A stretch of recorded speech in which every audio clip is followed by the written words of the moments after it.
Saludos, estimadas personas estudiantes. El día de hoy nos encontramos en una práctica para el examen teórico del Manual de Transporte Público. Vamos a dar inicio, específicamente estamos en el capítulo 6, Conducción Técnica Económica Eficiente. Vamos a hacer repaso de algunas preguntas, de algunos contenidos de este capítulo. Vamos con la primera de las preguntas. Antes recordarles, invitarlos e invitarlas, suscribirse al canal para estar pendiente de las notificaciones de nuevos videos. Vamos a dar inicio a la lectura de la primera de las preguntas. ¿Qué nombre recibe la conducción que se enfoca en mínimo consumo de combustible, de llantas y de refracciones? Conducción económica, la opción A. Conducción militarizada, la opción B. Conducción equilibrada, la opción C. Y conducción pie de plomo, opción D. Vamos a iniciar comentando que no se recomienda tener pie de plomo. Pie de plomo es una expresión que quiere decir un pie pesado, ir a fondo siempre, por ejemplo, con el acelerador, con el consumo de combustible, y no sería lo contrario, más bien es todo lo contrario lo que se quiere, tener muchísimo cuidado a la hora de acelerar, de aprovechar el movimiento del vehículo, la inercia del vehículo. Todo esto es importante para ahorrar combustible, para hacer como se indica en el enunciado de la pregunta, un mínimo consumo de combustible que nos haga ahorrar y contaminar obviamente mucho menos el ambiente. Estamos haciendo referencia a la opción A, sería la respuesta correcta. Conducción militarizada no, se descarte. Conducción equilibrada tampoco se descarta. Entonces, la opción A sería la respuesta correcta. Conducción económica, la que se enfoca en un mínimo consumo de combustible, ya sea diésel, gasolina, de llantas y de refracciones. Vamos a seleccionar. El sistema está programado con la respuesta correcta, entonces nosotros lo seleccionamos, lo enviamos y nos va a indicar si nuestra elección fue correcta. Muy bien, continuamos. Vamos a la pregunta número 2. Además del aire y el combustible, ¿cuál es otro elemento que produce potencia en un motor de combustión interna? Hay tres elementos que generan que un motor de combustión interna se mueva, tenga potencia, como se indica ahí. Entonces, además del aire, que estamos identificando uno, el combustible hay otro más. Sería la opción A, los cilindros, la opción B, la gasolina, la opción C, el diésel y la opción del calor. Vean acá que dice en el enunciado de la pregunta, por eso hay que leer con muchísima atención, combustible. Entonces, cuando hace referencia arriba a combustible, en el enunciado, tenemos que descartar la opción B y la opción D, porque la gasolina y el diésel son dos tipos de combustible. Entonces, no corresponde, porque ya lo mencionamos en el enunciado. Ya tenemos el combustible, tenemos el aire, ¿qué nos estaría faltando para poder generar potencia en un motor de combustión interna? El calor o los cilindros. En este caso, en específico, estamos haciendo referencia al calor. Esos son los tres elementos claves que le brinda potencia a un motor de combustión interna. Entonces, tomar en cuenta que hay que leer con muchísima atención, leer todos los elementos, a pesar de que el enunciado de esta pregunta es muy corto, hay que prestar atención a cada elemento. Muy bien, seleccionamos la opción D, el calor, y enviamos. Continuamos, vamos a la pregunta 3. Antes, recordarles que si ustedes se están preparando para el examen teórico del Manual de Transporte Público, en este caso en el canal hay disponible varias opciones para prepararse de una muy buena manera, entre ellas ejercicios de práctica que ustedes pueden realizar, así como un curso con videos donde se explican cada uno de los contenidos y también ejercicios de práctica para repasar y medirse si lo que están estudiando lo están comprendiendo. Acá abajo en la descripción del video queda el número de teléfono al que me pueden escribir si gusta adquirir alguna de las opciones disponibles. Vamos a continuar. Vamos a la pregunta 3. ¿Qué significa la expresión pie de pluma? ¿Qué significa esa expresión? La opción A, debe utilizarse el acelerador para suministrar el combustible con precaución. La opción B, manejar con el pie siempre en el acelerador para obtener el máximo provecho. Opción C, acelerar el vehículo constantemente para llegar rápido al destino. Y la opción D, manejar pensando en tener la menor cantidad de accidentes. Vamos a hacer un una explicación de cada una de las opciones. Vamos a empezar con la opción D. Dice manejar pensando en tener la menor cantidad de accidentes. Bueno, más que pensar en tener la menor cantidad de accidentes, que siempre, por supuesto que es importante, eh, es más importante manejar a la defensiva, siempre pendiente del camino, para evitar accidentes, guardar la distancia. Más adelante vamos a hacer otro repaso de recomendaciones importantes que se brindan en este capítulo, pero, por ejemplo, hay que mantener la distancia, no hay que ir muy pegado al vehículo que precede, al vehículo delantero, para evitar que si el vehículo sucede alguna emergencia en carretera, algún obstáculo, etcétera, y se tiene que detener o disminuir la velocidad, que nosotros tengamos una distancia prudente y siempre pendientes del camino para evitar un accidente. Entonces, la opción D no sería la correcta para la expresión pie de plomo.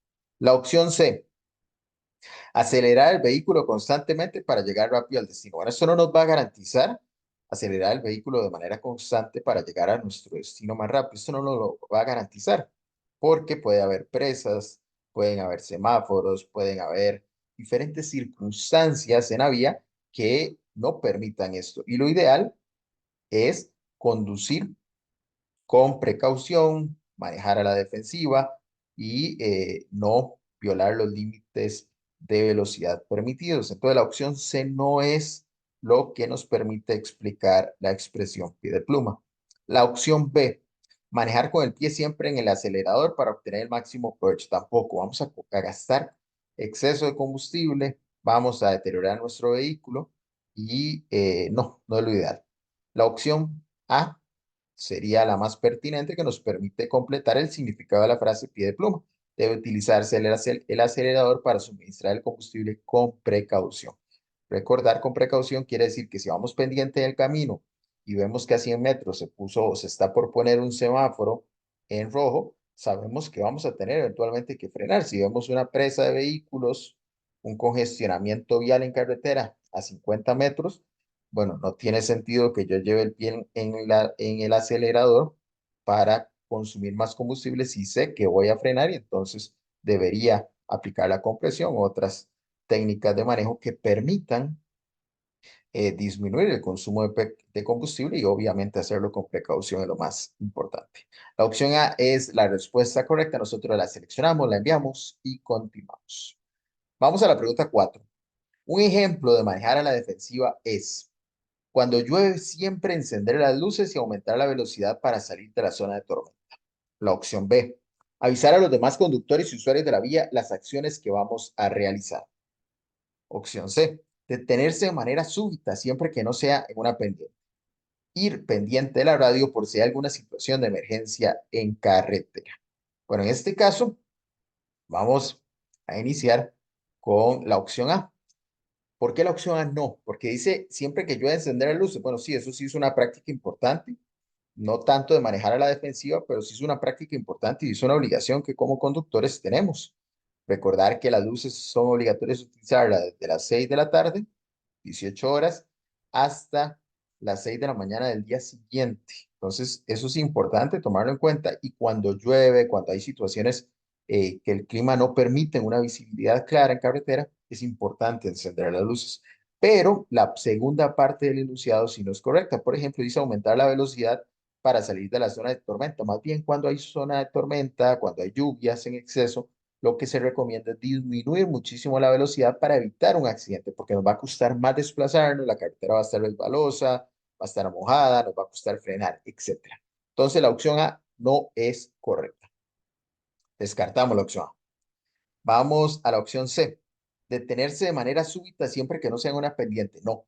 Manejar a la defensiva implica que no debemos nunca detenernos de manera súbita, salvo que sea una situación de emergencia inesperada, y esa sería la única razón, pero no debemos detenernos de manera súbita en ningún lugar de la carretera. No en una pendiente, no en una zona plana, por ejemplo, no en una intersección, en ningún lugar de la carretera debemos detenernos de manera súbita.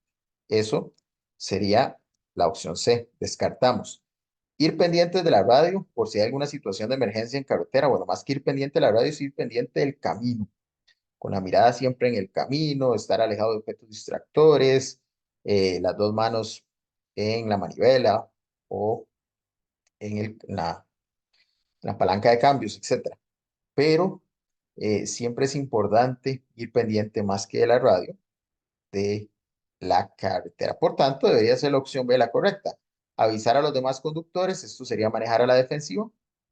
Avisar a los demás conductores y usuarios de la vía las acciones que vamos a realizar. Por ejemplo, si voy a virar a la derecha, si tengo una situación de emergencia, si voy a virar a la izquierda. Es importante siempre avisar a los conductores, tanto en zona rural como en zona urbana.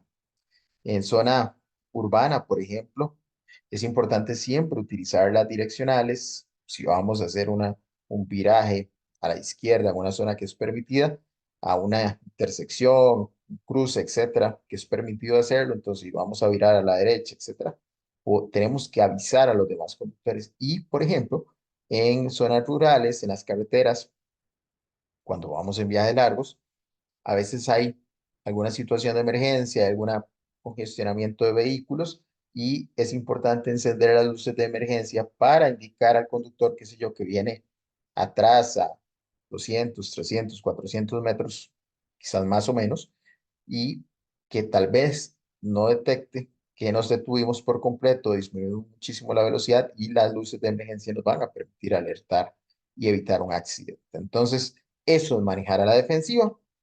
La opción B sería la respuesta correcta. La seleccionamos y enviamos. Muy bien, vamos a continuar. Vamos a la pregunta 5. Dice, ¿cómo se obtiene la cantidad de movimiento? ¿Es el producto de la masa del vehículo por su diámetro? La opción B. ¿Es el producto de la velocidad por el consumo de combustible? La opción C es el producto de la masa del vehículo por su velocidad. Es generado a partir de la velocidad por el aire. En este caso, hay una fórmula incluso para obtener la cantidad de movimiento y la cantidad de movimiento no es producto de la masa del vehículo por su diámetro. Sí, la masa del vehículo, esto sí es importante. La primera parte del enunciado, sí. La masa del vehículo sí nos permite obtener la cantidad de movimiento, pero no su diámetro. La masa del vehículo por su velocidad es la respuesta correcta y hay una fórmula para representarlo. También es importante tomarlo en cuenta, ya lo vamos a compartir. Es producto de la velocidad por el consumo de combustible, no es correcto y generado a partir de la velocidad por el aire, tampoco es correcto. Entonces, tenemos que entender que la cantidad de movimiento es una fórmula que se obtiene de la masa del vehículo por su velocidad. Vamos a enviar la opción C y acá en la explicación es importante indicar que la cantidad de movimiento se expresa de la siguiente fórmula. Así se representa cantidad de movimiento. Q es igual a masa del vehículo por velocidad. Muy bien. Esa sería la fórmula. Continuamos. Vamos a la pregunta 6. Antes de recordarles que si ustedes se están preparando para el examen teórico del Manual de Transporte Público del canal, hay varias opciones para hacerlo de una muy buena manera. Entre ellas, ejercicios de práctica disponibles, así como un curso donde se explican los contenidos igualmente con ejercicios de práctica para medirse. Ambas opciones están disponibles, ustedes las pueden adquirir acá abajo. En la descripción del video queda el número de teléfono al que me pueden escribir si gustan adquirir alguna de las opciones disponibles. Vamos a continuar, vamos a la pregunta 6. ¿Cuál de las siguientes es una acción positiva a la hora de conducir un vehículo automotor en el transporte público? Vamos a buscar una acción positiva si nosotros eventualmente somos conductores de un vehículo de transporte público, la modalidad que sea, taxi, Z, autobús, entre otros. Acelerar siempre que exista posibilidad para llegar a tiempo al destino final. Opción B. La conducción anticipada con la vista siempre en el camino y previniendo los semáforos, embotellamientos, etc.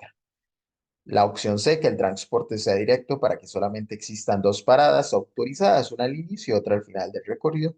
Y la opción D, detenerse cada 200 metros para que los pasajeros se bajen en las paradas autorizadas.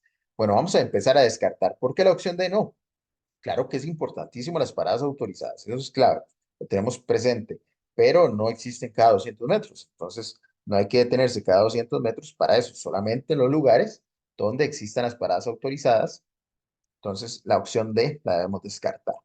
Que el transporte sea directo, eso sería una acción positiva. Bueno, no, sabemos que en este país muchas personas, muchos usuarios utilizan el transporte público y no necesariamente van en un viaje directo desde el inicio del destino hasta el final del destino, se necesita muchas veces hacer distintas paradas, sobre todo en viajes largos, por ejemplo, viaje de San José a Guanacaste o de la frontera sur a la frontera norte, el vehículo va a tener que hacer varias paradas para descansar, para comer, para alguna situación de emergencia, etcétera. Entonces, la opción C no es correcta.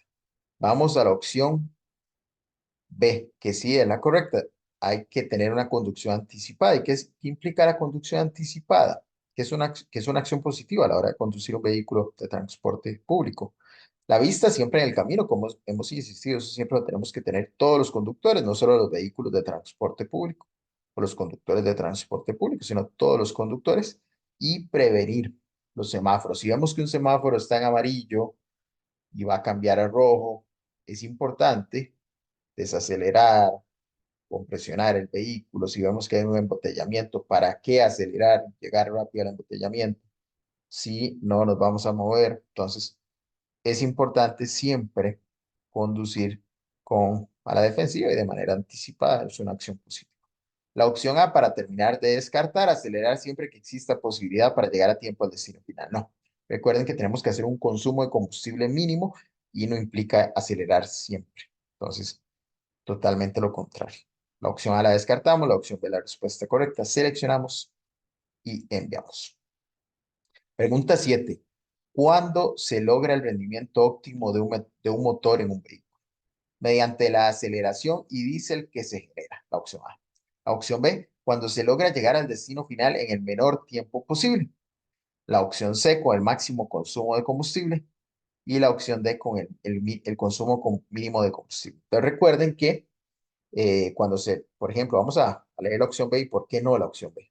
Cuando se logra llegar al destino final en el menor tiempo posible. Bueno, recuerden que en el transporte público, igual que en cualquier vehículo, no estamos en una competencia, no tenemos que llegar en el menor tiempo posible y tenemos que manejar a la defensiva, como hemos insistido, no acelerando siempre, solo cuando sea necesario, y hay que hacer un consumo de combustible mínimo. Eso es lo importante para protegernos, para proteger el vehículo, evitar su desgaste, etcétera.